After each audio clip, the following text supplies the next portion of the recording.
Ndabasuhuje cyane nizere ko mumeze neza mwebwe tubana kuri YouTube channel yacu ya Mazalex. Hari haciye iminsi nta kintu mbabwira, murabizi ko kuri no YouTube channel twibanda kuri mining na cryptocurrency, mbese uburyo wabona amafaranga kuri internet. Ni ukuvuga ngo rero nkuko nigeze kubibabwira n'ahandi hose uzamenya amakuru mu buryo bwo kubona amafaranga kuri internet, ibintu bisaba ni ibintu bitatu. Hari ibintu bitatu by'ingenzi uba usabwa nibura kimwe muri byo kugira ngo ubone amafaranga kuri internet. Ni ukuvuga ngo muri ibyo bintu usabwa, ikintu cya mbere usabwa ubumenyi, icya kabiri usabwa umwanya time, ikintu cya gatatu usabwa rero kugira ngo ubone amafaranga kuri internet ni amafaranga yandi. Ubwo muri make ni igishoro. Igishoro rero ni amafaranga ushora akazaguha inyungu. Ahangaha mubona ntabwo ndi buvuge ibintu byinshi. Ni ukuvuga ngo ino ni application bita Dawbit. Dawbit uburyo ikora, ushyiraho amadolari ubundi noneho ukaribuze gukora icyo bita future trading. Iyo ukoze future trading ni ukuvuga ngo urunguka. Nk'uko uri kubibona uyu munsi navuga ko ari icyumweru kimwe mazemo nari nashyizeho amadolari 200, none dore ni 200 hafi na 45. Ubwo rero amadolari 45 ni inyungu. Aya madolari 48.41 ni inyungu. Hari igihe mwagiye mwumva ibyo bita future trading mukavuga muti abantu barahomba, abantu bajya gushya bakaba barahiye, ugasanga nibyo koko. Ariko hano aho bitandukanye n'ibindi waba waramenye, baguha icyo bita sigino cyangwa sinyari cyangwa se ikimenyetso. Ni ukuvuga ngo baguha kode, iyo sigino cyangwa sinyari cyangwa se icyo kimenyetso kiba kiri muri kode y'amagambo n'imibare, bakakwereka ahantu gishyira ugahita wemeza ubundi inyungu ikaza. Uko hano bikora ni ukuvuga ngo ugendana na Bitcoin, Bitcoin yamanuka, Bitcoin yazamuka, wowe urunguka ntabwo ujya uhomba, kuko ntabwo nigeze mpomba mu cyumweru kimwe mazemo.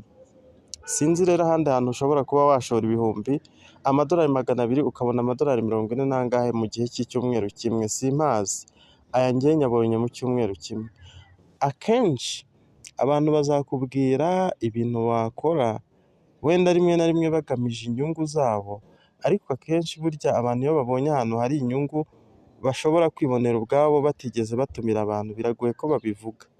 Ariko njyewe nimba nzi ko wankurikiye kuri YouTube channel ugakora subscribe, nkaba nzi ko tubana muri WhatsApp group, byanze bikunze hari ikintu uba unyitezeho, niyo mpamvu nanjye aho nabona amahirwe ntabwo nareka kuyakubwira.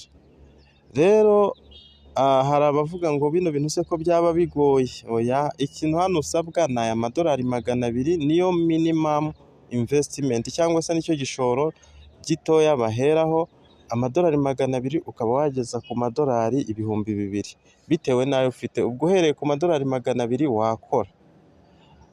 Hari abantu bavuga batese ibintu bikunze kuba scam, ugasanga twagiye mu bintu biraduhombya, nta mafaranga, ahubwo ayacu twarayahombye. Aho hano bitandukaniye rero, amafaranga yawe y'igishoro nk'aya madolari 200 uba washyizeho, ugize ikibazo wakongera ukayakuraho. Ni nk'uko wayashyira kuri Binance ukongera ukayakuraho. Hano amafaranga yawe urongera ukayakuraho iyo ugize ikibazo. Ubwo rero hari uburyo ushobora kuba usanzwe ufite akazi, ukibaza ati se nagira side business gute, cyangwa se n'ikindi giki cyanyinjirija nibura kikakimpa amafaranga. Ubu ni uburyo bwagufasha, kuko uramutse ushyizeho ayo madolari 200 agenda aguha inyungu, kandi wanakenera kurya igishoro cyawe nacyo ukagikuraho. Ibi ndi kubabwira ni ukuri, ntabwo ngamije kugira ngo ngushore uhombe, ntacyo byamarira. Ni ukuri kwizewe, amadolari yawe yashyiraho, wabishaka ukayakuraho kandi akaguha inyungu. Ni ukuvuga ngo ku munsi rero baguha sinyari enye zishobora nibura kubyara nk'amadolari ari muri 4 cyangwa 5. Ni aho ngaho bitewe nyine n'inyungu wabonye. Ubona hagati y'amadolari 5 cyangwa 4. Ubwo rero sinzi ahantu hahandi washora amadolari 200 ukajya wunguka 5 ku munsi. Aha niko bigenda. Sinzi, ubwo ugize ikindi kibazo ushobora kuba wampamagara cyangwa se ukanyandikira kuri WhatsApp, kuko nimero ngiye kukubwira hose irahari. Ni 078 045 73 62. ubwo ikindi kibazo wenda hari igihe naba ntasobanuye ibintu byinshi wambaza, ariko aya mahirwe nimba uzi ko nkurikira kuri YouTube tukaba tubana muri groupe wabitekerezaho, ubundi noneho nkagufasha, ni ukuguha link nkakuyobora, nta bumenyi bwinshi bisaba, ntabwo wavuga ngo uri buhombe, oya, kereka ukoze amakosa, ariko ubwo iyo wagiyemo ayo makosa wirinda ndayakubwira.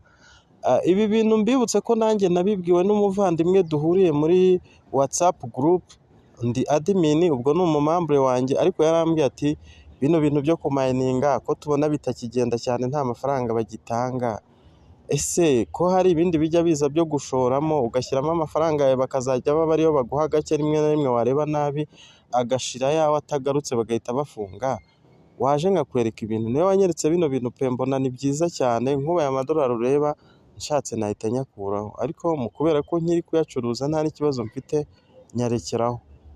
Ubwo rero bino bintu birasaba igishoro kitari gitoya, ariko nanone kitari kinini cyane, umuntu usanzwe abyumva nyine ntugire ikibazo nagufasha kuri ya nimero navuze. Sawa rero, mukomeze kugubwa neza, waba ukeneye link nayiguha, ubundi bufasha ndahari, ariko ntuzavuge ngo wabuze ahantu washakishiriza, kuko nimba ubona nibura mu kwezi ushobora kuba waba ukoreye nk'amadolari agera nko mu ryingahe, ayo ni amafaranga menshi kandi bitagutwara umwanya cyane munini, cyangwa ngo bikubuze gukora kandi kazi kawe usanzwe ukora. Sawa rero, mukomeze kugubwa neza no kugira ibihe byiza.